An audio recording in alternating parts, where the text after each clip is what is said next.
Hey guys, it is Mike with Become the Night. Welcome back to the Become the Night SNOBCAST. I am joined today by founder of the Perfect Fifth Music School, guitar player, and I would say founder of the Solar Federation, the Rush tribute band, and my first guitar teacher, Eric Wirsing. Eric Wirsing, thank you so much for joining us today. How are you doing today, brother? I'm doing good. Hey now. Rock and roll, man. Yeah, I would say on the Solar Federation thing, though, I would be kind of more of a co-founder of the Fed, and we can talk about this story later. But Fed, the drummer, and I guess kind of started it a little bit, but I got to stick that in there. No worries, no worries. I always remembered how much you loved Rush. You impressed that upon me pretty well. So yeah. I just assumed. Yeah, I could talk about them for quite a while in many different ways. Of course. But yeah, you were my first guitar teacher. And I specifically remember when I went to Ray's Music, which is no longer a thing anymore, which is sad. Yeah, that's a bummer. It's a total bummer. Went to Ray's Music and I got a new guitar. I convinced my dad to buy me a new guitar at the time. I was like 14 or 15. I forget how old. And the guy back there, one of the cash register guys, is like, "You looking for lessons?" I was like, I'm not sure if my dad would let me do it. My dad's like, "How much for lessons?" I was like, yes. So excited. Oh, wow. Was that at the old store or was that at the new one that moved across the street? That was the bigger one that was like right across the street from where I took lessons from you. Okay. So that was like the old post office? Yeah. Because I remember when I first started teaching for Ray's, it was across the street, and I was down in the basement with a bunch of other teachers, and it was like a dungeon down there. No, it wasn't in a dungeon. It was upstairs. It was upstairs. Okay, yeah. I remember there was a fire in one of the nearby buildings, and that kind of prompted the move. But anyways, so go ahead with what you were saying. No worries. So he was like, "What kind of stuff do you play?" I'm like, "Metallica, Shredderific, all that crap." So he's like, "All right, you need this guy's card." He hands me your card. I'm like, "Okay, let's do it." We set up the lesson. I go in and I have like this mindset, and you ask me, what do I want to get out of guitar lessons? I was like, I want to be in a super group. I want to be like Metallica. I thought they were like the greatest thing ever, and anyone who thought differently just doesn't understand. They don't get it. And then you exposed me to Steve Vai, Joe Satriani, Yngwie Malmsteen, Eric Johnson, and you created a monster. It's funny.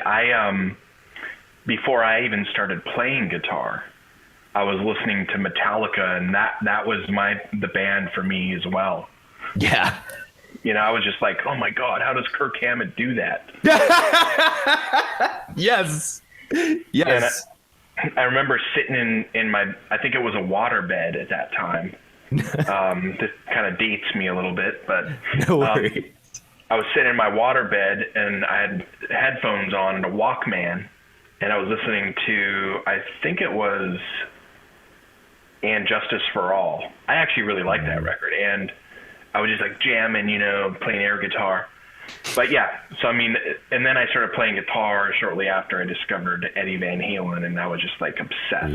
Ooh. We're gonna dive into that later for sure. Yeah, that's on the list. Yeah. But you literally were the catalyst that took me from average to above average. Like I wouldn't call myself amazing or great by any means, but like you took me from like a riffage kid who was, and I remember one of the things I said to you is I want to learn how to play a guitar solo, because I tried teaching myself forever and I couldn't teach myself. And you provided the roadmap and the tools for me to get there. To now I'm a music snob, So that's the biggest thing about teaching is it's really cool is you teach you teach a lot of people who are really young, and I don't think back then I realized as you get older that stuff can really affect your life, and you can So affect much. people's lives. So much. Like, I think I gave one actual official guitar lesson while I was down here in Nashville. And it was to like this 12-year-old kid who was really into Metallica. And I taught him a couple of things, and you see the excitement in their eyes and how much they just want to keep practicing it. And it's just like, I think I immediately messaged you afterwards. I was like, dude, I totally get why you're a guitar teacher. Like, I get it. It's so fulfilling. It's the most fulfilling thing I've done since I've been in town. And that says a lot. I'd say, I'm a pretty lucky guy. I get to do what I love to do for a living. I get to teach people, and these people, I forget who it was that said this to me. They were like, dude, you've got like such a great job. Like, people actually look forward to coming in to see you. Like, whereas I forget what profession this person did, but they were like, lawyer. People do not look forward to coming and seeing me. But it's cool. I mean, you're like a lot of times the bright point in their week where they get to go and have fun and play guitar and have their mind expanded, have their freaking brain expanded, man. Yeah, and I mean, it's the longer you play, like, you can expand people's minds much more, because it's like when you've spent like 20 to 30 years like building this structure of music in your brain, and especially for a specific instrument. I mean, there's these levels that of your understanding of the instrument that you just never could have imagined when you were in your first few years. Totally. It's pretty cool. I think one of my greatest downfalls is the fact that I don't have the greatest grasp of a handful of the basics. And I just I was mostly self-taught, you definitely, you were a huge part of getting me where I am now, because you literally like a catalyst, once you sent me off in the right direction. But, I appreciate that. Because of that, I don't think I'm really qualified to be a very good guitar teacher, just because, I mean, there absolutely is a proper method to doing things correctly. And you impress that upon me. Well, I mean, it's interesting. You'll see people who are great guitar players, unbelievable. I mean, some of our favorites, like Eddie Van Halen, they're self-taught. Hendrix. Yeah, Hendrix is self-taught. I'm not sure about Jimmy Page. I think he did take some lessons, but a lot of these guys are self-taught. But I think at the bottom line is, you're seeking information of how to play guitar, and go anywhere you possibly can. Don't worry about if you have, because I grew up in an area in Olympia, Washington, where there really wasn't a lot of, like, it wasn't like the Sunset Strip in the 80s where, if you just sat on the corner, you would get a guitar lesson just by all the guitarists walking by and playing at the clubs. Olympia, Washington just didn't have that kind of community of guitar players. I was able to find a good teacher who kind of had the same impact on me, where, he just kind of got me excited about guitar. But there just wasn't the information out there that I was seeking, So sometimes you have to teach yourself. Hey, I mean, at the end of the day, no matter how many resources you have, and this is what I always impress upon anyone who's like, I want to learn guitar. It's like, okay, you can go take lessons, and I recommend that. But if you're not going to go home and practice, don't even waste your money. Like, really, like, the practice is so important. And that's the bottom line. And why is practice important? And it's because muscle memory on the guitar. It's you build upon the next day every day.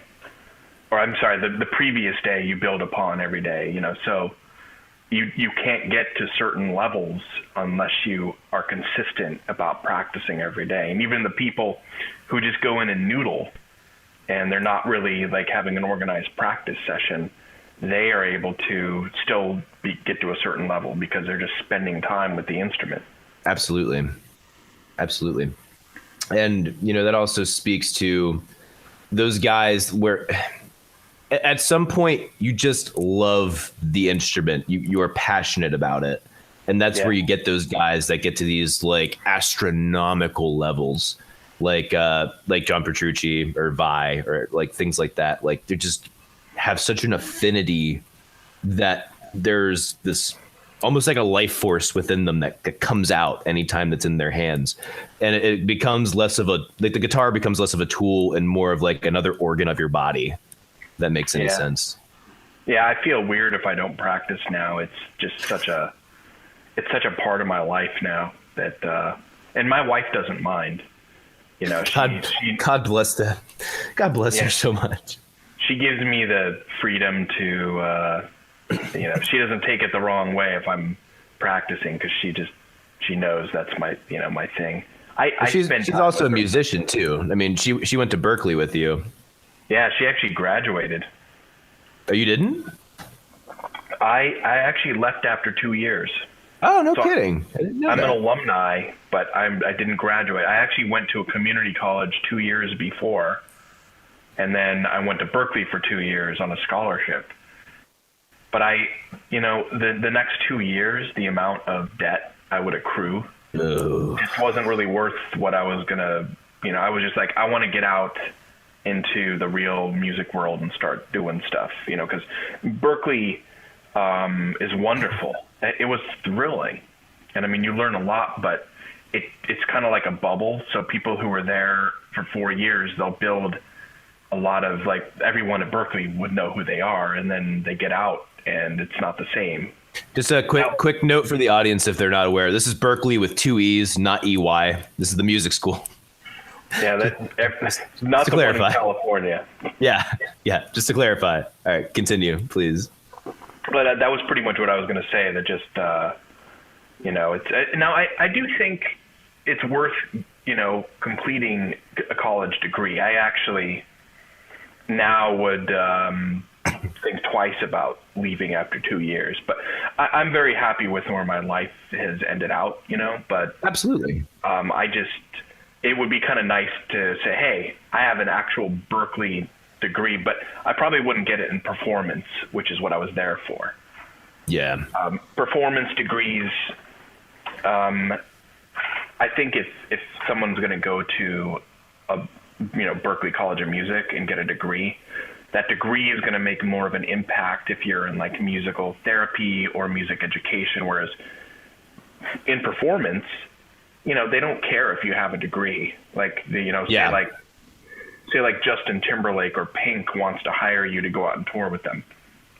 They could care less about your degree. Yep. I think that is a good... They want to know that you have the chops and that you're going to be okay on the road. That's basically it. Yeah, and the best thing, when people go on the road is do you get along with people, that you're professional, that you get show the fuck up on time. Yeah, all that kind of stuff. Yeah, I mean, sorry, I dropped the bomb. Shouldn't have dropped the bomb. That's okay. We got to have a couple in here, Okay. We're molding young minds. You don't let them watch my YouTube channel. Uh-oh. Oh man. Well, I'll just say, listen at your own risk if you're under, 14 years old. I actually have a relatively diverse audience, but my younger listeners or watchers or viewers, audience, whatever, they are relatively accepting of some of the language that I tend to use sometimes. But for purposes of this one, I'll try to keep it more clean, civil. Well, and I wonder if, as time goes on, we've become over the last few decades more of a we've gotten used to TV and now the internet and phones and having motion pictures. So maybe certain cuss words, they lose their impact because really they're just words. Absolutely. So maybe the F I would word now. love to dive into this one actually, but I don't want to go too far because there's let's keep on track actually. Yeah, no worries. We'll shelf this one for later. Yeah. I like where that's going. So you are obviously a music educator. Yeah. Why is education in music important to you? There's two pretty big reasons. The first one is, I think as you get older as a person, I don't want to say my age. No worries. But he's 20. He's 27. Just in case. Yeah. I'll let you stick with that one. But perpetually. As you get older, you start to see generations coming up and generations getting older, and you kind of realize, hey, I want to pass this thing that I loved and enjoyed. I want to pass it on to the new generation. I don't want it to just disappear. And I think the rock and roll of the 50s, 60s, 70s, 80s, even 90s.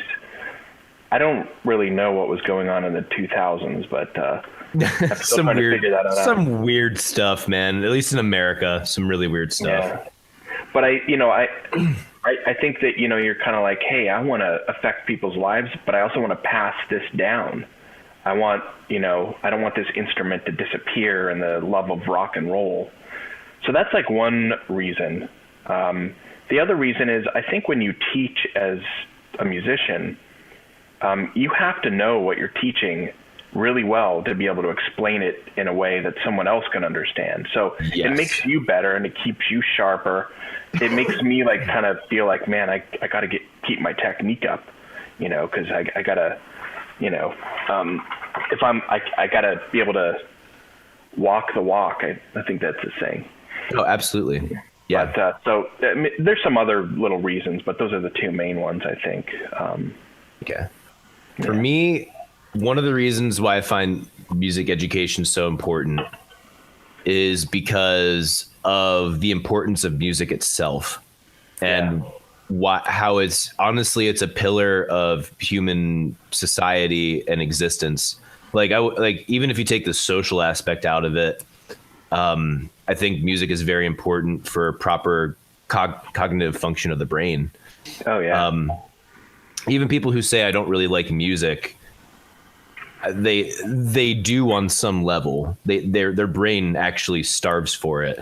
I read a research paper, which I'm sure there's some contesting here because the guy was kind of just like, it was peer reviewed and everything, but he was kind of listing off a bunch of old like proto-human type forms of like proto language that were kind of like a mix of language and music together to communicate.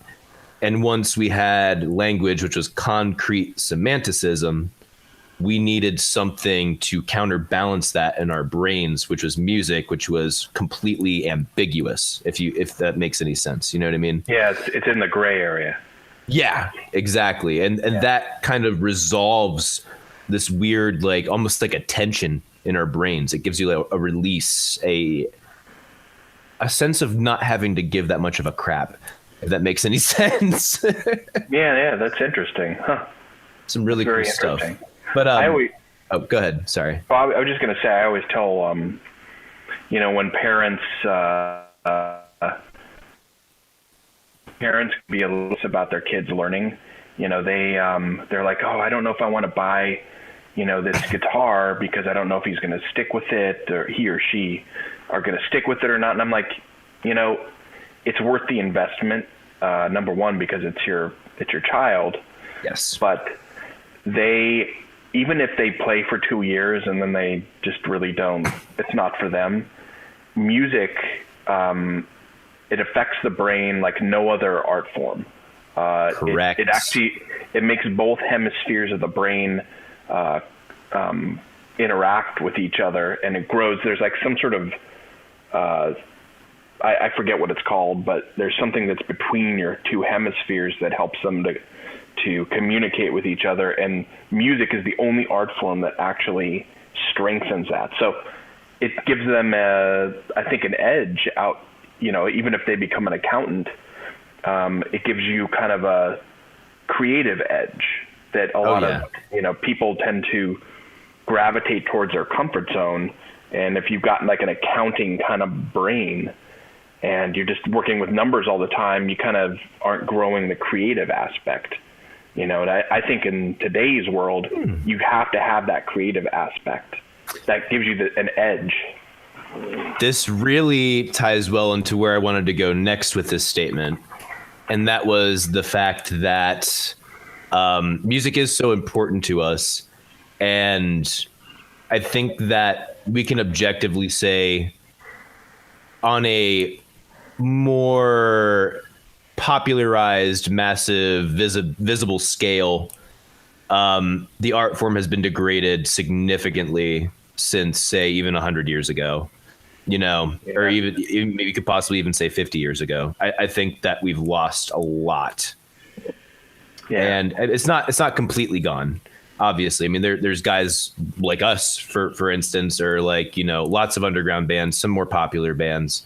But I think that kind of drives people away from being interested in learning about it because they don't really understand what else is out there. And if they do, they're so familiar with something else being so easily digestible that when they go to this thing that's a little bit uncomfortable, it's just like, I don't get it. I don't want it. No, stop. So that actually might be one of the reasons why, because we have such an easily digestible musical form nowadays.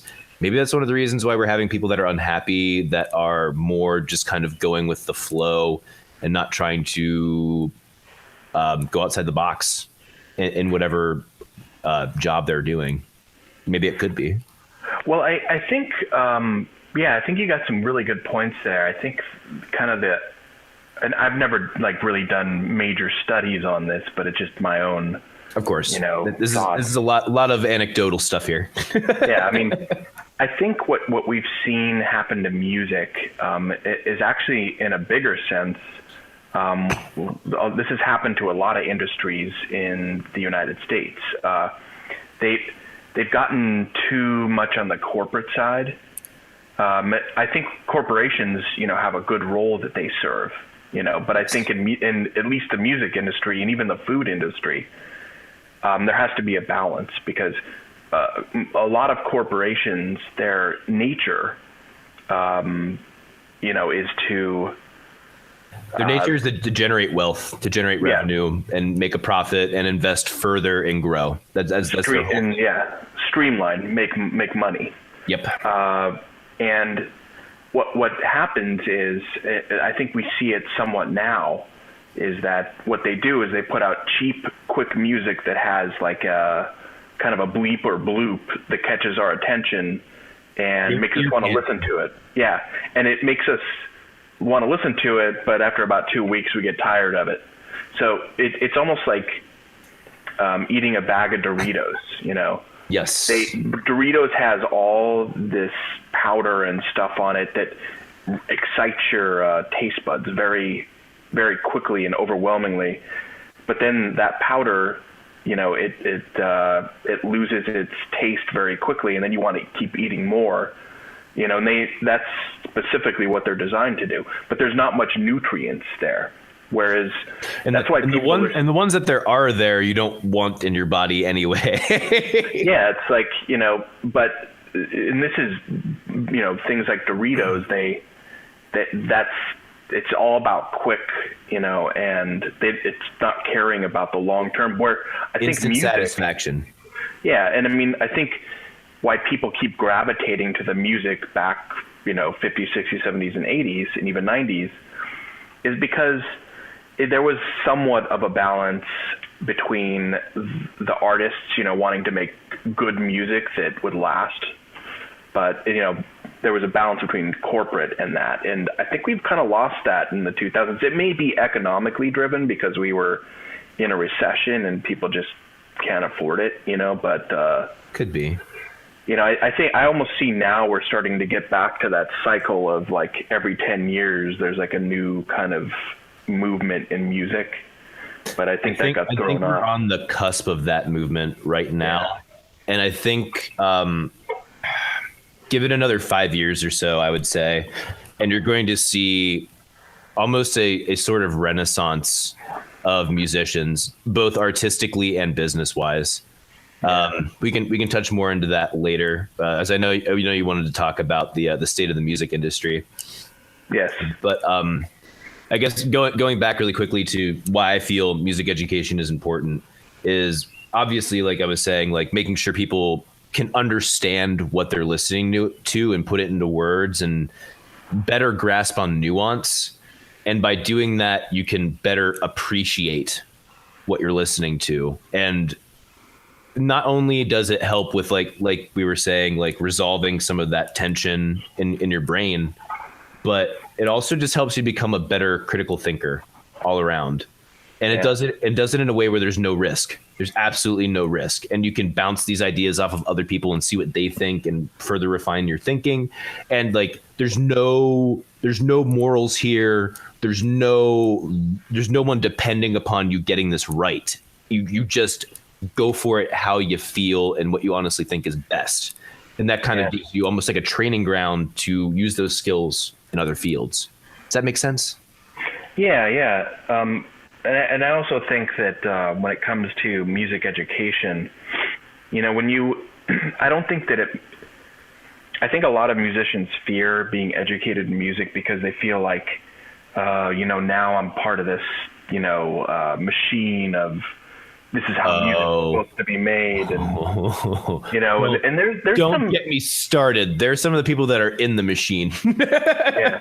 Well, and there's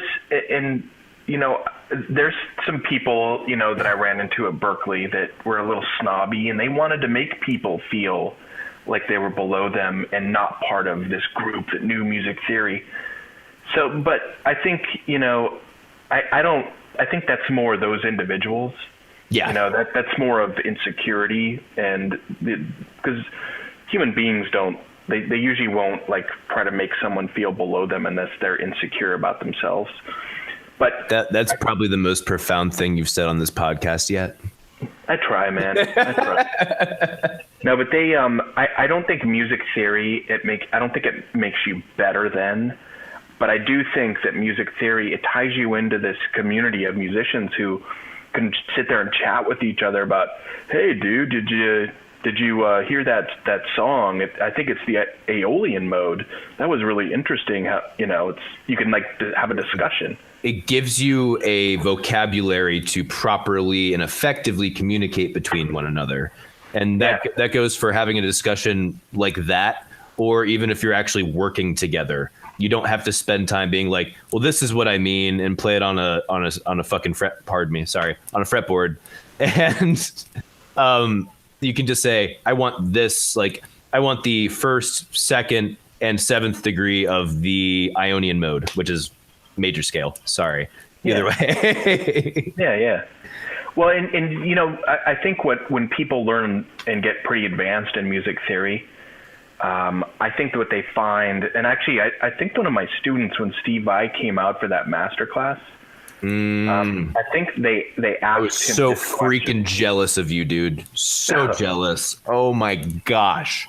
We'll get into that later too, because I want him in our end discussion. Yeah. Well, I mean, they asked him, when you use music theory, do you like actually use theory to make up music? And yo, you there? Can you still hear me? Yes, you cut out for just a small second, but we got you. You're good. Okay, good. So what Steve Vai said was, you don't necessarily use music theory directly to make up stuff. Usually that comes out of your subconscious, like, where you're just sitting there and all of a sudden a cool riff is in your head, or I mean, I'm sure Steve Vai just sometimes sits down, noodles, and then when something floats along that he thinks is cool, he starts to grab onto that and then develops it. But he actually makes what he calls trash stats. So Yeah. I don't know if he still does that now, but basically he has this little thing. He just records something really quick because he's like, I don't want to forget this. He has like hours of that stuff, and he builds songs out of that sometimes. Sorry, you gotta take it as it comes, you know. Yes. Yeah. Yes. But he just said, you know, you don't necessarily directly use music theory to create, but once you get good enough at music theory where it's second nature, it will influence you subconsciously. So, you know, and, you know, like sometimes when you make up a riff, you can analyze it and go, oh, okay, this is from the minor scale. Oh, look at all these other options I can try out. You know, so it make it different. Like I've had that happen to me a number of times where I've played a riff and I'm like, this is pretty cool, but it seems too familiar. How can I make it a little weirder, a little more unique? Yeah. Well, it's like being a painter, you know, like if you have like the colors of the rainbow and you're just like, oh, I got to use these separately, you know, but if you know, another painter teaches you like, oh yeah, if you mix these two colors, it makes this other color, you know, blah, blah, blah, you know, you can really like wield the power, you know, of music a lot better. Like He-Man, the He-Man of music. But I mean, the other question is like, what if Eddie Van Halen had learned music theory? He may not have been Eddie Van Halen then. Very true. Very true. That's another argument I think a lot of people come up with that, you know, here's why I don't want to learn music theory. It's going to squelch my creativity. But you look back at Eddie Van Halen's time, guitar still, I mean, Eddie was basically hot rodded blues. Mm-hmm. You know, and that's been done, and you have to know so much more now to kind of sit on the shoulders of those guys. Oh, of course. Now, just watch tomorrow, you know, some guy will come out who doesn't know anything and has a new style that everyone loves. So you never know what's going to happen. I don't think that's going to happen, but I think there's an argument to be made there. Guys, we're going to be taking a quick break here, but we'll be right back with Eric Wirsing. Please stick around.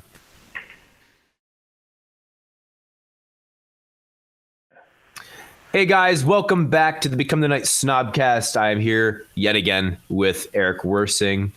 We were actually just talking about some details of personal life and work balance as far as a musician goes, and kind of where the industry is at right now. Baba Booey. What? No, I was just referencing Howard Stern. Oh. with the Baba Booey thing. My bad.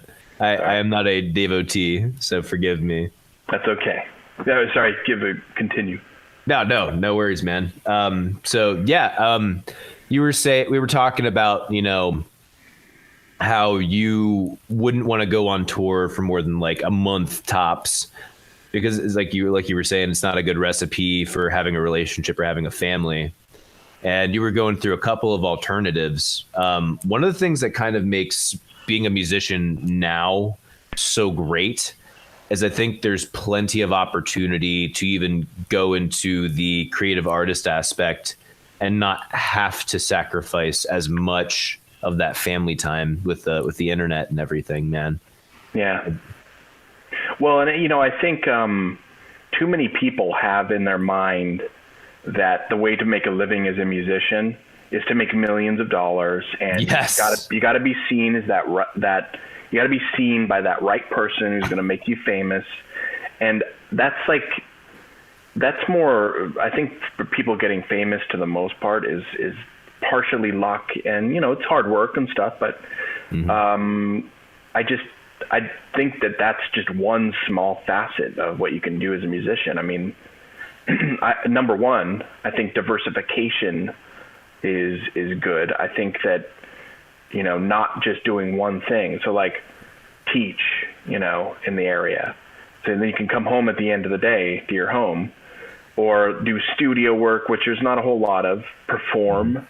You know, there's even guys who are putting stuff on YouTube and monetizing it. You know, there's a lot of ways. I mean, I don't think you can make like a hundreds of thousands of dollars a year, but from YouTube, there are ways. There are definitely ways. YouTube.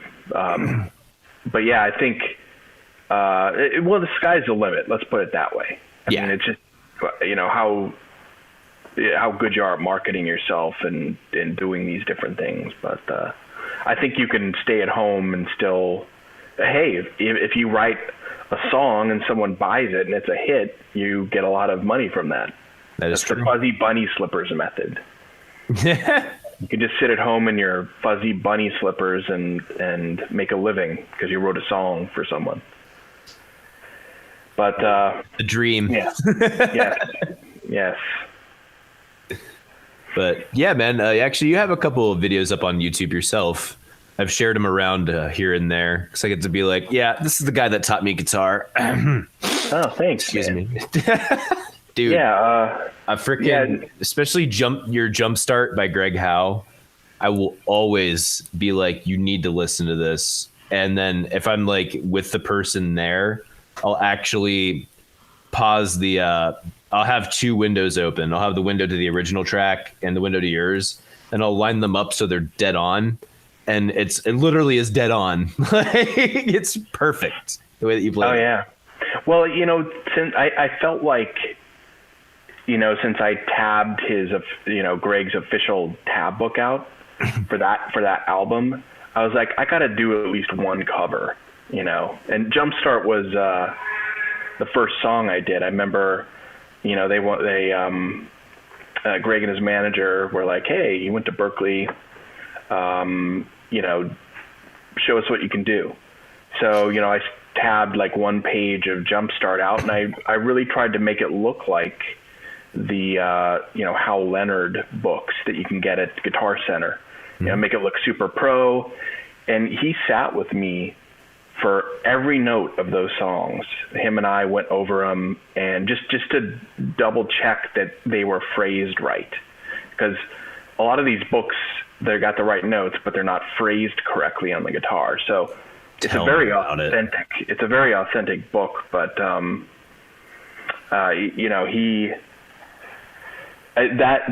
was a very hard solo to do. I'll put it that way. That was 5 minutes of lots of notes, and if I made one mistake, I had to start over again. I left a couple little blips in there, but No, we don't tell anyone that. We don't tell anyone that. But you know what's funny is I put out Little Wing, Stevie Ray Vaughan, his cover of that. Yes. And that seems to be more, pretty popular because that's a little more accessible, I think, to the general public. Not only that, but the fact that you did a note for note, articulation for articulation reproduction of it. Like, I think that's just like, that's a big wow factor, actually. I love doing that, actually. Since I was a kid, I loved mimicking other guitarists on the guitar, and really getting into their vibrato. I mean, you can't really 100% obviously copy another player, I mean, they can't even 100% copy themselves, Yeah. So. The funny thing is, though, that video of Little Wing was completely done on my iPhone. Nice. That's just using Jam Up Pro, which is an iPhone app, and like a little interface. And Stevie Ray Vaughan used a Marshall for that tone. Like, people think of Fender with him, but for that like little slightly gritty tone that he had on that, he used a Marshall. I think it was a Club and Country at that time. I guess that would be consistent with Hendrix anyway, so that makes sense. And then, you of course boost it with a Tube Screamer, but sorry. No worries. But I mean, that was just done on an iPhone, so you can get some pretty good sounds out of an iPhone app. Plus, the Stevie Ray Vaughan signature model didn't hurt either. Yeah, of course. Dude, that was beautiful, man. That was absolutely beautiful. I showed that to my buddy George, who's like huge into the blues, very much into Stevie Ray Vaughan and Hendrix, but also into like Muddy Waters and guys like that. He loved it. He absolutely dug it. I should probably do another Stevie Ray Vaughan song. Those are fun. And, you know, whenever you really get into someone like that, like, and really study where they're playing it on the guitar and how, you kind of take some of their essence and pull it into your own style, you know? Yes. And so it's fun to really uncover a little bit of the mystery. I've had a chance to do that with Alex Lifeson doing the Rush tribute band, and he's definitely underrated because he's brilliant with the clever way he writes parts, and like, you know, the Working Man solo. That, you know, after playing like shreddy stuff, that is pretty difficult to play that solo. Like, I rarely make it through the solo, like nailing it. Really? Yeah, you know, at least live. Wow. But, I mean, but the thing is, you know, most people can't tell if I make a mistake because it's still like correct notes as far as the tonality, but to like nail the actual solo note for note live, I rarely can just do it where I'm like, yeah, I nailed every note. and that's where I would draw a distinction between you and a lot of other people who call themselves musicians. When I think musician, I don't think anyone who works with music as a medium. I think a technician of an instrument.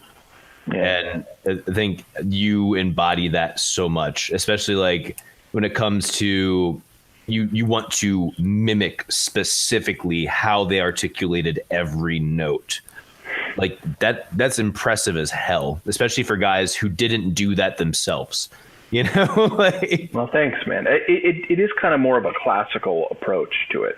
Yes. Because when you know, a classical guitarist takes what the composer did and tries to play it note for note, but I mean, a little bit of it's their own interpretation of it. But that's all I'm doing with, you know, these solos. They're just, you know, you just try to.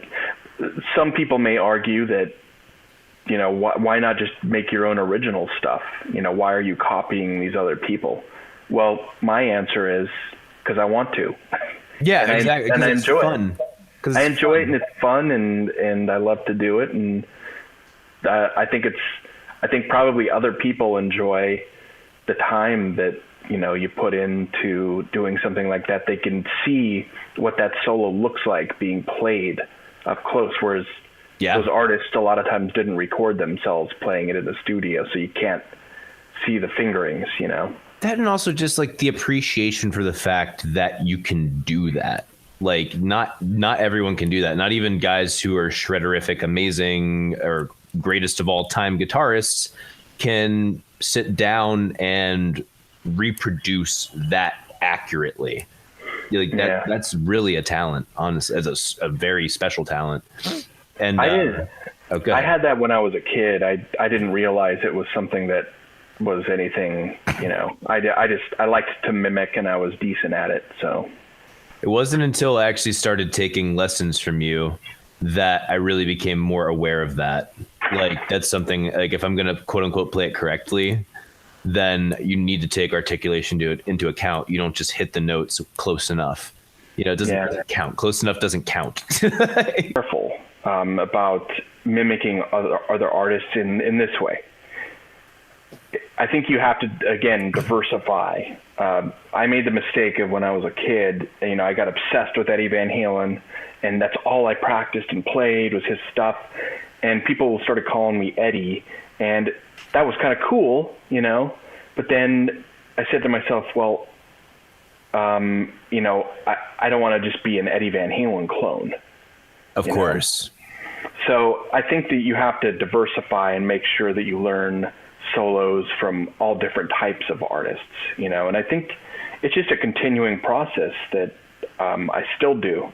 I still learn people's solos and stuff. It keeps me fresh and learning new things. And, you know, I think, you know, maybe once you establish your own distinct style, maybe you want to be careful about what you introduce into it. Like, you look at like Yngwie Malmsteen. He probably doesn't listen to a ton of. We're gonna get into Yngwie a little bit, yeah. Okay, but yeah, I mean, like, he probably doesn't listen to a lot of other guitar players. I could be completely wrong about that, but I think he maybe worries that it would pollute his playing. Same with Eddie Van Halen. Eddie Van Halen is known for saying, I don't listen to other guitar players really because I just kind of want to keep things in my own little world as far as, you know, he's like kind of recycling himself. Yeah. Which, I mean, but I don't think I have a distinct style like they do where within one measure you're like, oh, that's Eddie Van Halen. That's very magical. I gotcha. Which actually, that's one thing I wanted to do, and I didn't have the time to do it. I wanted to take a couple of clips from a couple of leads I've done on a number of different tracks for the channel and otherwise. I wanted to send them to you and kind of be like, okay, it's time to critique your student. How well has he done over the years, type of thing. Yeah. And also, I did also want to ask you if I actually had a unique voice or not. Part of me thinks I do. And if I don't, I want to know who the hell I sound like, because I don't know. I really don't. Yeah, definitely send me some stuff. I will. I definitely will, man. I'd love to hear it. I'll send you a couple links on YouTube that are time coded, so it's like right before the lead part. And I'll send you a couple of MP3s as well, because my drummer Ryan and I have been working on some original tracks. I'm starting to finally lay down some leads, which are they're not set in stone. They're also not played extremely cleanly, but like I don't know. I draw from so many different places. I love bends. You can do so much with a bend. I think that comes a lot from my love of Steve Vai. He took bends to a whole new place, man. But I definitely have a high respect for Steve Vai. I mean, I think he's I don't think he's like a huge improviser. I mean, he can, but I think he's basically a guy who he's a composer. You know, so he writes down what's in his head and then learns that on guitar. Not 100%, but that's pretty impressive that, you know, to be able to just write down what you're hearing in your head. And not only that, but to be able to be like, how do you notate the shit that he plays? How do you, like, some of it obviously can be done, but like the really weird like noises, it's like, how do you notate that? Well, I know that Hal Leonard Corporation, they pretty much have an established like kind of legend for, like, you know, you find the back of the book, so they notate things a specific way. But only for Steve Vai, I think, do they let him use his own symbols, because of course they do. They do. And they're able to do it. I mean, you just have to create, you know, different symbols that mean, you know, bleep blop noise and this and that, and you have to describe it in notes. So he has such an interesting and unique technique, like, really. Yeah. Talk about a guy who just lived guitar. Yeah. Or for that matter, music and composition. I don't want to dive too deep into Steve Vai right now, because this is part of our end conversation. I don't know how we got from music industry the whole way down to learning to learning people's solos note for note. Yeah, I don't know how we did that either. It's pretty impressive, not gonna lie. It means it was probably a good podcast, to be honest with you. Yes. But either way, we're gonna take a short break here. We'll be right back with Eric Wirsing. Please stick around.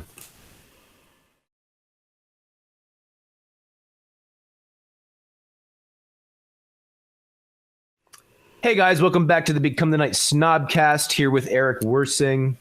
All right, normally I clean up the show, I end it off with hot takes, but this time around we have a much juicier topic of conversation to jump into. Greatest guitar player of all time. So let's start off by revealing our positions. I think I know the answer, but who do you think is the greatest guitar player of all time?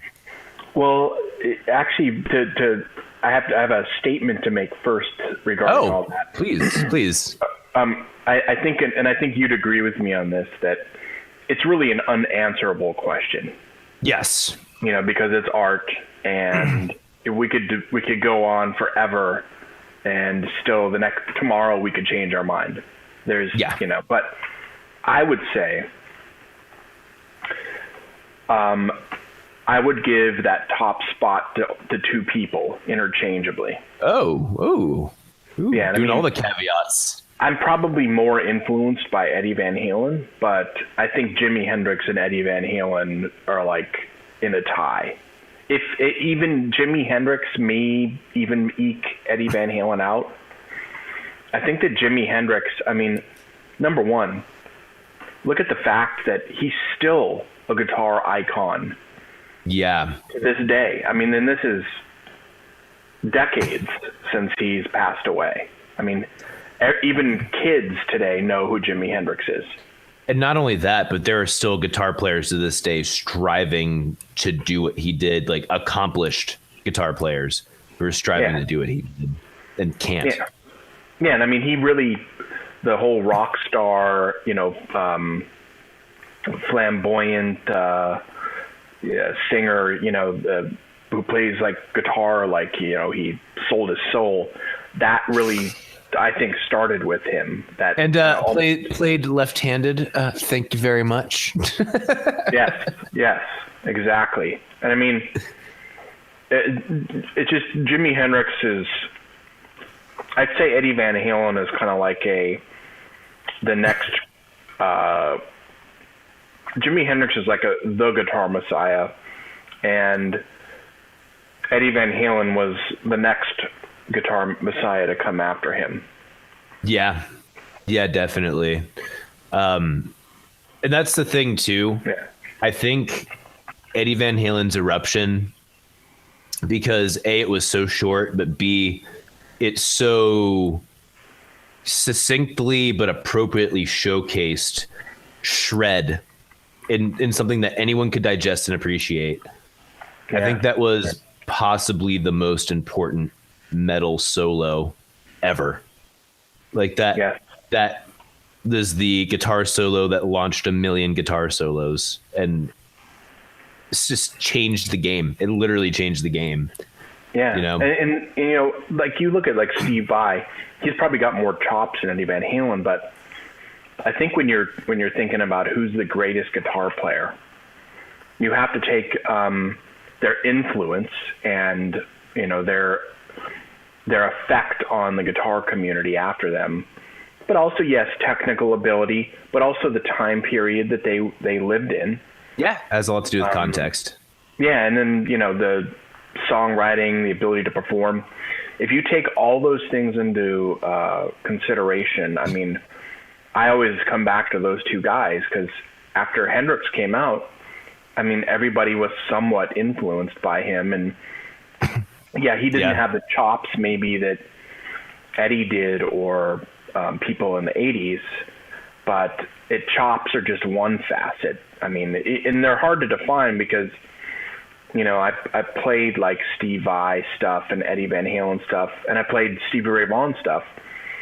And to be honest, Stevie Ray Vaughan is somewhat just as hard to play. He just does more bends and other things. They're just not as fast. I think he's very similar to Jimmy. He's like a different flavor almost of Jimmy. Yeah. It's probably just that strong blues influence.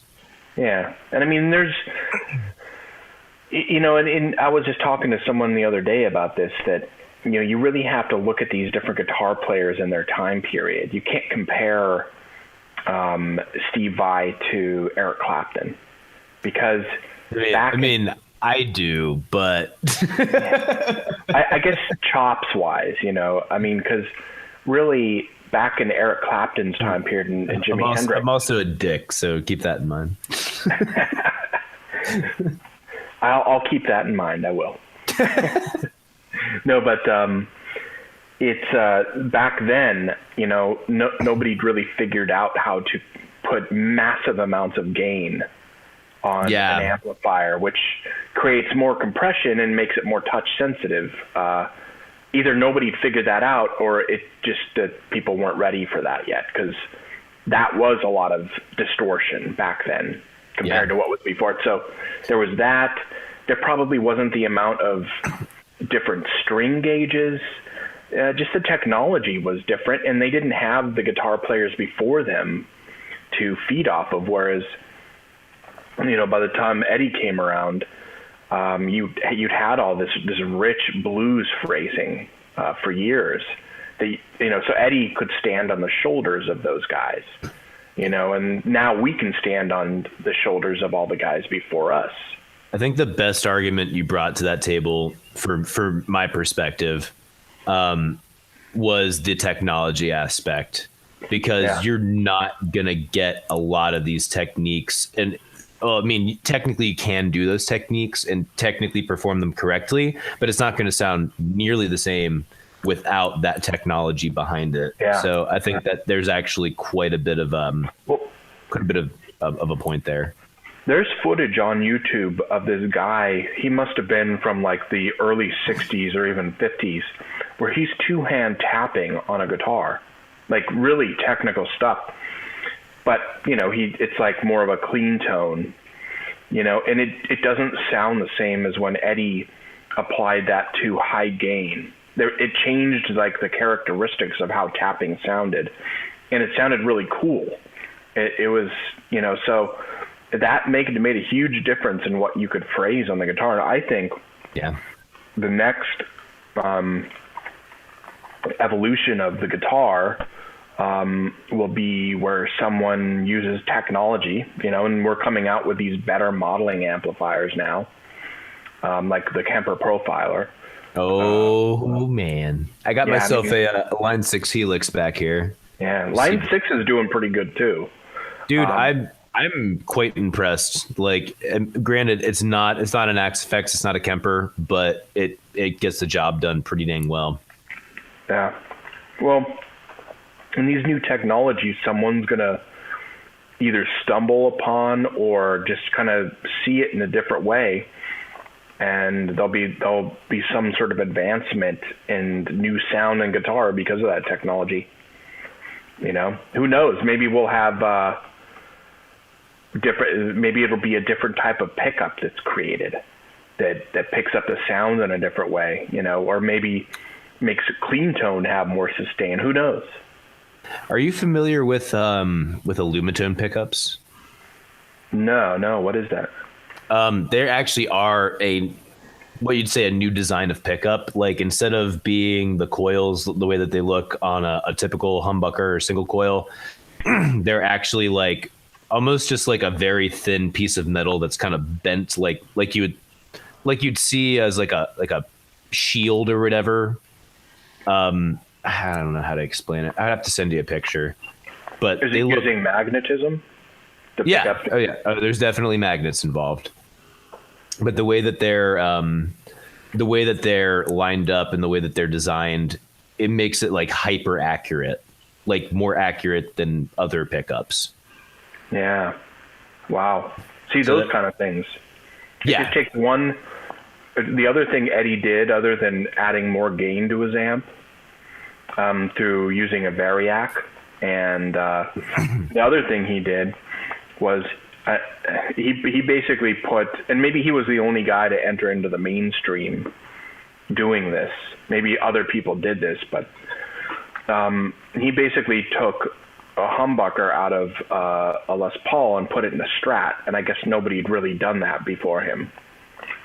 Why wouldn't you? I'm sure somebody did, but they didn't do it in a mainstream way with all the other stuff Eddie did. But so those things, it doesn't take much. Just Eddie Van Halen, I mean, is also just, it's astronomical to be. I mean, he's one out of billions. He was, the stars came together for him.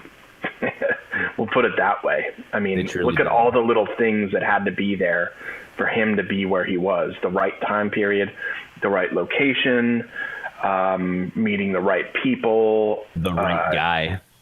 Yeah. And I mean, if one of those things, like if he hadn't, you know, messed around with his amp and discovered that, it would have never happened. So that's got to be a lot of weight on his shoulders to be him, you know, to be that guy who did that and to live he's like one of the few, like, who's that big, who's that well known, who's actually lived a long life. You look at Hendrix, he died young, you know. So I feel like there's a number of people in my generation who don't appreciate Eddie Van Halen enough. And honestly, I feel like I might even fall into that crowd just because we're so used to it now. Like we're so used to Overdrive being one plug-in away. We're so used to, oh, look at that guy. Like the number of people that can shred guitar on YouTube it's almost becoming a cliche at this point. It's normalized. You know? Yeah, very much normalized, and it wouldn't be a thing without him at all. Not at all, man. You know, you kind of brought up a good point too. You know, I myself, I like the challenge of playing lots of notes sometimes, but you know, I think as a guitar player, you still can't lose the feeling and the human element, musicality. You know, but I just really, the bottom line is, I like playing fast, but I also like playing. I like playing slow too. It just, you know, just a balance, and you just got to keep it musical. And I think, like, you look at Yngwie Malmsteen. People say bad stuff about him, but he's always been musical with his shredding. Yes, you know, it's musical. Very much so. Very much so. Yeah, and I mean that's really the bottom line, is to keep it musical, and I think that comes from vibrato and sliding and doing all those little phrasing techniques, you know. Or even adding like a hint of a harmonic, not a full pinch harmonic, but just like a slight one, where it's almost like, it's the thing I catch myself doing. Like I can either mute the string a little bit and still gets like a decent amount of sustain, or I can play it straight out loud and projected, or I can give it a little bit of a harmonic, which kind of opens it up like a wah, or full pinch harmonic, which is like your wah pedals fucking pushed to the ground, you know, like straight up crushed. Yeah. If you like, even just phrasing your notes on a I don't know what the proper term is for that, like on the frequency spectrum, like even that is a way of phrasing that you don't really think about, you know. You know, you got to go on to YouTube at some point and check out, if you type in incredible performance Yngwie Malmsteen, there's this video on there of, I guess he's in the studio and he's just improvising stuff for a song called Priests of the Unholy. But when I saw this video, it kind of was oh my God, you know, Yngwie is very talented. Yeah. I mean, this particular video, it's incredible. And he's sitting there improvising it. It's insane. I mean, he's not even looking at his guitar. I was going to say, that's something, someone told me this, I can't verify, but they said that all of his solos, with the exception of like some certain parts that he wants to keep thematic or whatever, are all improvised. Yeah. I have a feeling probably what he does is, you know, you basically, he probably just noodles over the entire track, and then, you know, when the recording engineer, whomever, can take those riffs and kind of create a solo out of them. I know Alex Lifeson does that, where he'll do like 3 or 4 takes where he's improvising just off the cuff, and then the producer will kind of patch together a solo, and then they'll memorize it, because it gives it that like off the cuff sound. But you know, for most guitar players to improvise like a legendary solo is just, I mean, next to impossible. The only guy that I know who's technically done that, but I think they altered it slightly, was Kirk Hammett for Unforgiven, the Unforgiven solo. They pissed him off to the point where he was like, F it, and just shredded it hard. It was from the heart, you know? Yeah, and I mean, that's the thing, like, you may, like, every once in a while get lucky and be able to improvise a killer solo, but Yeah. for the most part, like, you know, you're in the studio, you got to get the job done. It may not be your day, you know? Yep. But I think that's how a lot of these guys put that stuff together. You know, it's just they record themselves playing over the whole thing, just noodling, and then they can create something out of that, you know. Of course, you know, I spent a lot of time trying to just improvise, you know, like an epic solo, and I was like, why do I not sound like, you know, the greats, you know, on this? Not that I'm comparing myself to a great. When you listen to that track that I sent you that has the 2-minute solo on it, yeah, that was completely written by me trying to improvise over top of it. And I just like, I didn't record anything. I was literally just me at home with a CD player, me playing over top of it. And I memorized how I improvised, if that makes any sense. Yeah, that exactly. Well, So and, then- you know, it's actually harder to do that because improvising something, you can just do it off the cuff, but then to go and memorize that solo and play it. my muscle memory for these things was so on point. That, and also like I literally spent hours at home. Like at this point I was living with my folks, spent hours in my bedroom at home just going over it and over it and over it. And it wasn't perfect each time, but like I knew where I was going.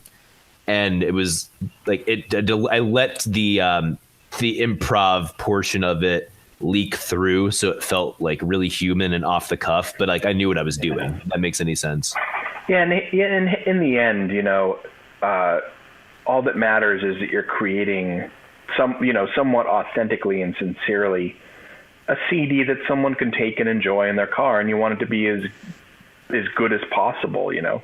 Yes. You know, so sometimes to create that, you can't just improvise an epic solo every time. You gotta, as long as you can play it, you know, I think that's really the bottom line. That's the key. That's the key right there. Making sure you can play the damn thing. If you can't play it, then it's probably not a good idea to put it out there, you know.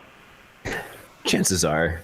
So for me, my greatest of all time, or as they say in millennial speak, my GOAT is Steve Vai. Absolutely, hands down. You created a monster. He's my boy. I will argue that's death.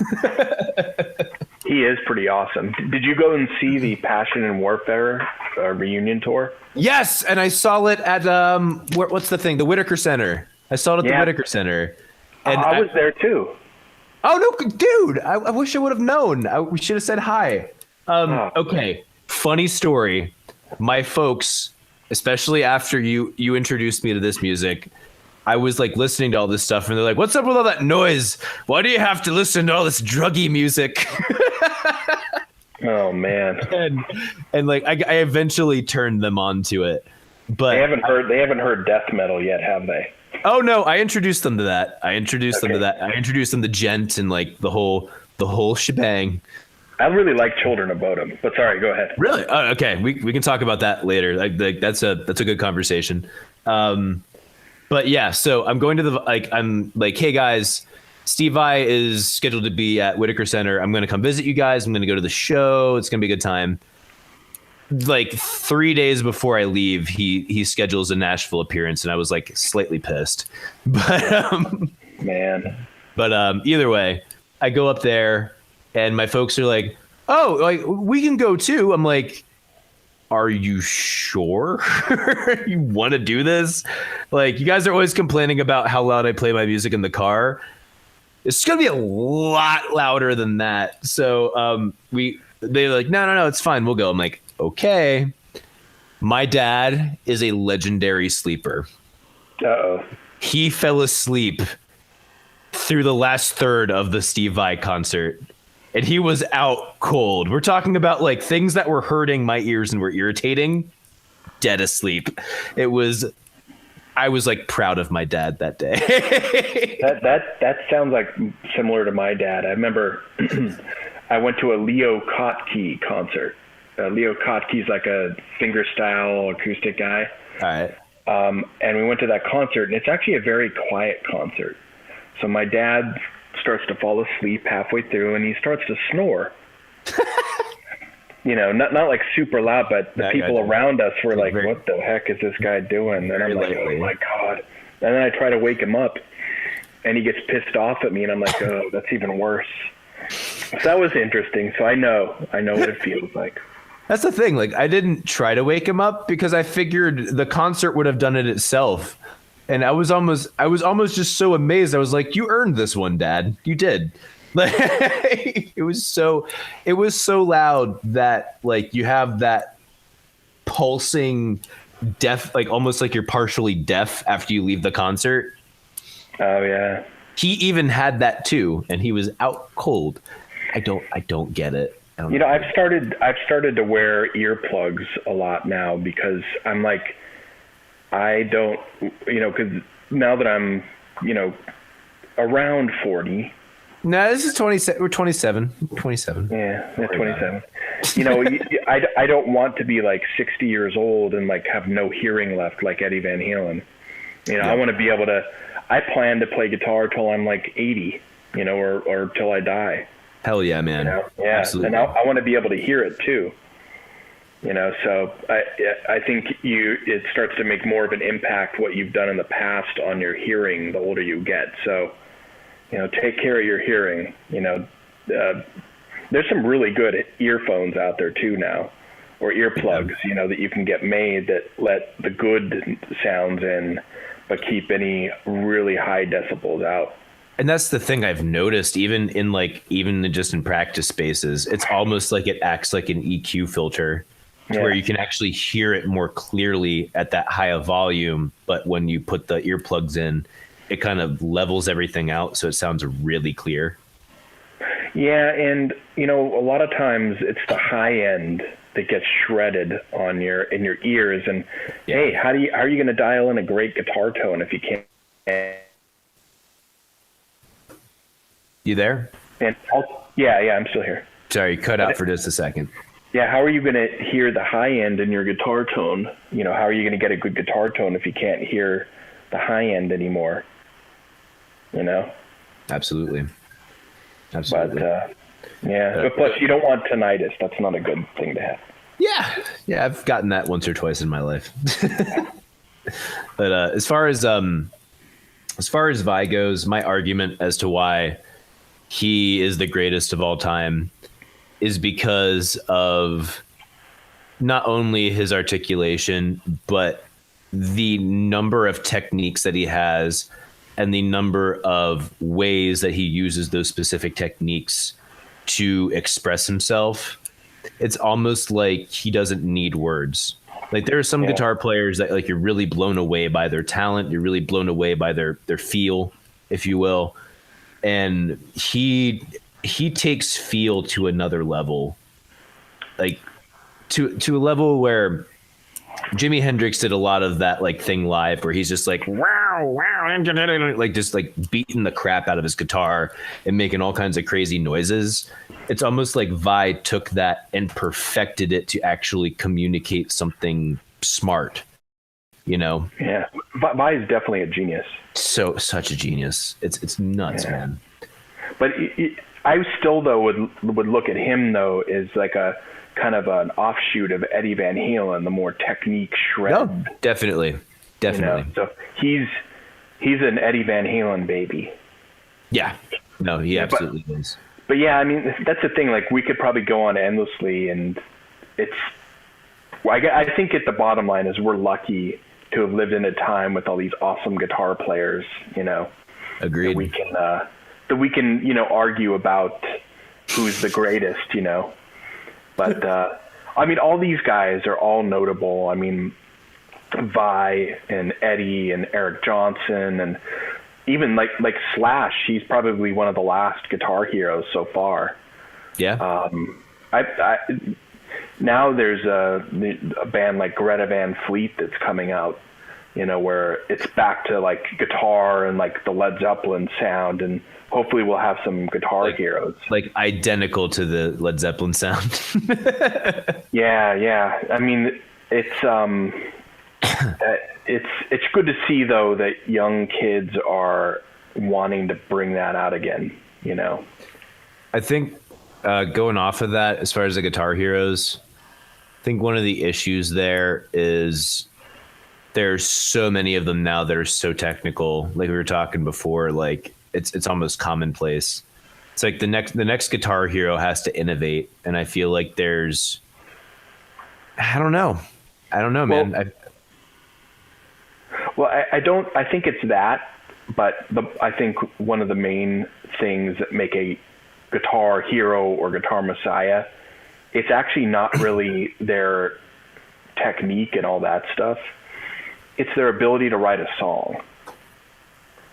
You know, like if you look at Jimi Hendrix and Eddie Van Halen, they wrote good songs with great melodies, and you want to listen to them more than once. You know, like whereas. Let's say Buckethead, because Buckethead is actually pretty freaking innovative, but even among guitar virtuoso guys, he's not as highly held just because his songs are just, honestly, they're weird. They come off as a little strange. And all I really base, you know, like stuff off of is, do I want to pop their CD in and listen to it multiple times? And actually, a note to Yngwie, his new album, I think it's called The World Is on Fire. It's really good. The songs are really cool on it. And he actually sings. I'll have to check it out, man. He sings? But pretty much all his other albums, like they're not, I'll listen to it like 2 times and, he shreds really well, but I'm probably going to get myself in trouble with these comments, but no, you're fine, man. I mean, let's put it this way. I piss off my audience more than my guests, so don't even worry about that. Yeah, I mean, it's really like, if you look at VAI, I haven't really been listening to his last few albums, but I mean, you look at Passion and Warfare, the songwriting on that is very good. Oh yeah. You know, Joe Satriani, he's like the top instrumental guitarist in the world. And almost every album of his, the songs are written very well, and they're even the songs are written typically very digestibly. I wouldn't say there's a whole lot of progressive elements there from what you'd say of like a prog player, whereas VAI definitely heads more into that prog realm. Oh yeah, and that, I think that's one of the reasons why you see him having more notoriety on a more commercial scale. Yes, I would agree. And like Cliffs of Dover, very well written song. Just watching your cover of that earlier today with a friend. Oh, very cool, dude. Yeah, that's an old one. Yeah, it was very well done, sir. Very well done. Thanks, man.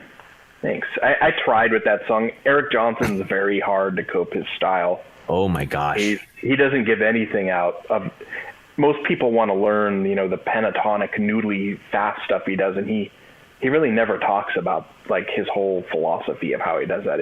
Everything else he talks about. I feel like especially on Cliffs of Dover, there's like a very specific way he does his legato, doing some of those runs up.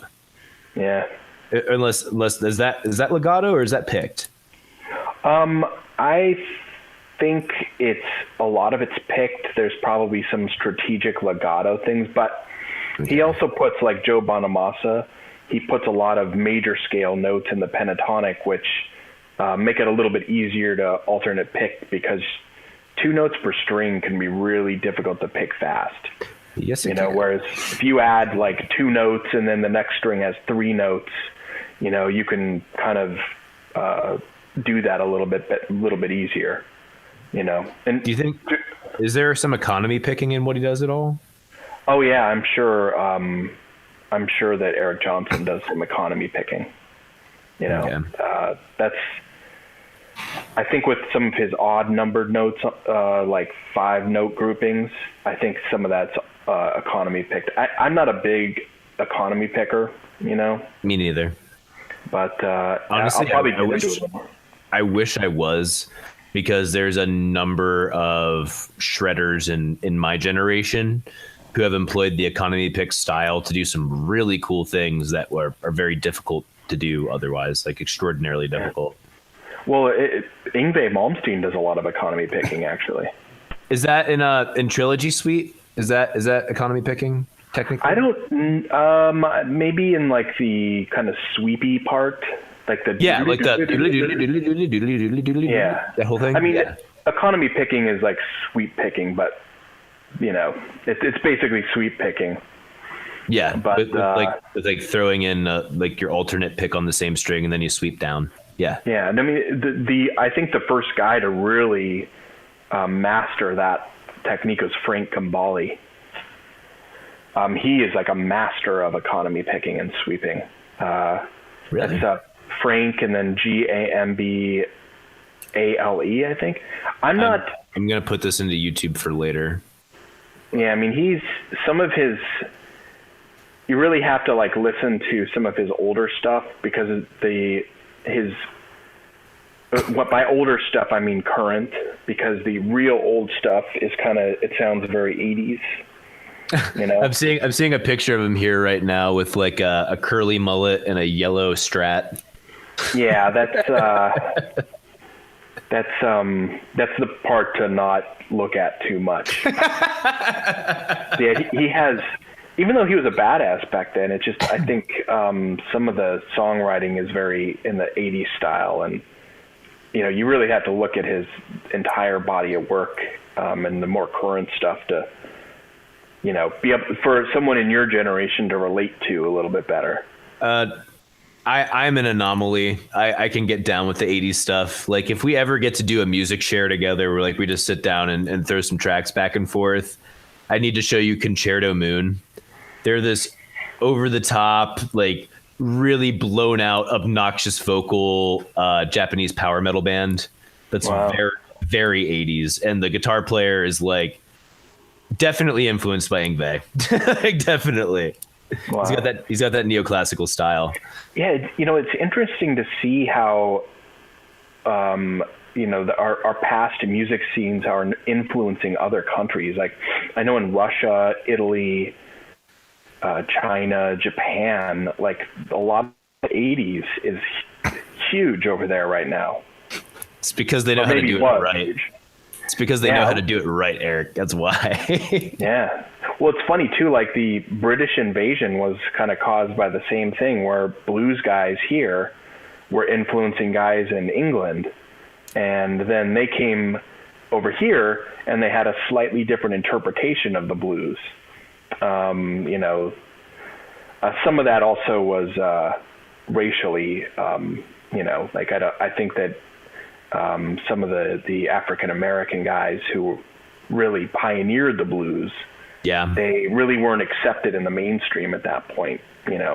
That's probably one of the greatest. What's the word I'm looking for? It sucks, basically. Yeah, it really sucks bad. It really sucks because I don't want to dive too far into it, but yeah, I think we can agree that's one of the biggest disenfranchisements. Yeah, I would agree. But I mean, we wouldn't. I think it was the combination of England and these British guys and the African American guys. It was that combination of both that created rock and roll and a lot of different things. So and many more things to come. Yes, exactly. Like who knows where the next music invasion will come from. We wouldn't have prog rock without both jazz and rock and roll. Exactly. Or fusion. Look at fusion. Oh yeah. Absolutely. Yeah. But yeah, I think definitely you got to give credit where credit is due, and I think a lot of the guys back in that era didn't credit the guys who made it up. No. That's something that I think. Not only that, like a number of them straight up stole the shit, man. I mean, like when I say steal, I don't mean steal the style. They stole the actual songs. Yeah, it's disgusting. Don't get me wrong. I am not a huge proponent of copyright per se, but I am a huge proponent of people getting credit where they deserve credit and being compensated for their work, Yeah. So copyright law and that sentiment, I separate the two because they're in my mind, they're two different things. Yeah. But like when you steal someone else's work, and especially like you steal someone else's work for any reason, but then you make it that reason, like, pardon my French, go fuck yourself. Like, it's really bad. Man. Yeah, I totally agree with you. And I think musicians aren't really doing that as much anymore. They have a little more respect, but no, that was a back in the day thing. Absolutely. And like even I did a video on the Lana Del Rey lawsuit, which was Radiohead was suing Lana Del Rey. I heard about that. I don't think she did that intentionally. I think that was all subconscious. I don't think she has a huge influence from Radiohead as an artist.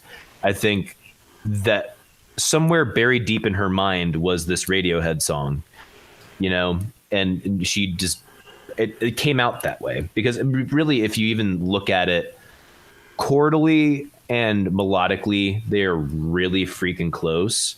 But if you look at the overall artistic expression and how it makes you feel, so different.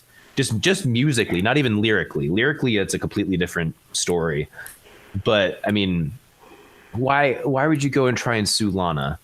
Why would you go and try and sue Lana? The reason is because you want money. You want the muns.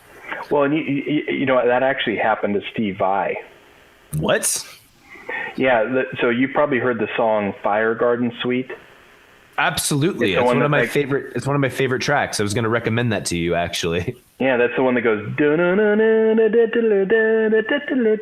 Yes. That actually, Steve Vai didn't do it purposefully, but probably at some point. I mean, Steve Vai likes musicals and Broadway stuff. Yeah.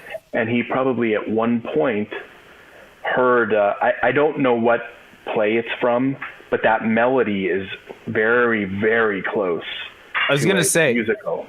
That's something I did realize about it. Something about it was very familiar. I didn't know why, but yeah. But I doubt he would do that purposely because he can write his own stuff, you know, just fine. Yeah. But it was probably something that popped into his head.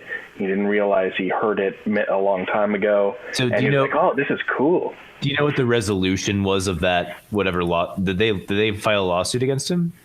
I don't think they did. I think he worked it out with them because he realized that, you know. But I don't really know what happened. I know that also Coldplay got sued by Joe Satriani. Joe Satriani, yeah.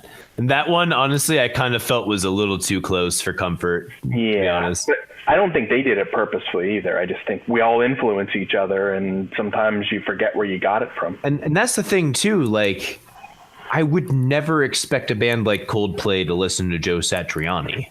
You know, like doesn't add up to me. Yeah, but, absolutely. Either way, I think we're probably going to have to wrap it up here. But first of all, this has been a fantastic podcast. I absolutely enjoyed this a lot.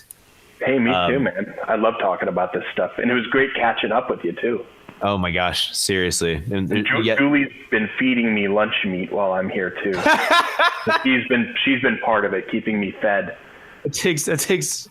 Sorry, that makes one of us. Oh, my gosh. I'm going to have to myself some delicious sustenance after this. And this is one of the great things about the internet. There's some really crappy things, but where, you know, we can have a discussion and you can put it up and anyone can come and listen to it. It doesn't have to be placed there by a record label or a radio station or something like that. No like gatekeepers. There's just like direct interface with your audience. Thank you guys for watching and listening, by the way. Love you very much. Yeah, I love you guys too. Is there anything you want to impart upon my listeners before we rock out of here? I guess I would say do what you love to do for your job, even if you fail at it. I'd rather fail at what I love to do than to do something every day that I hate doing.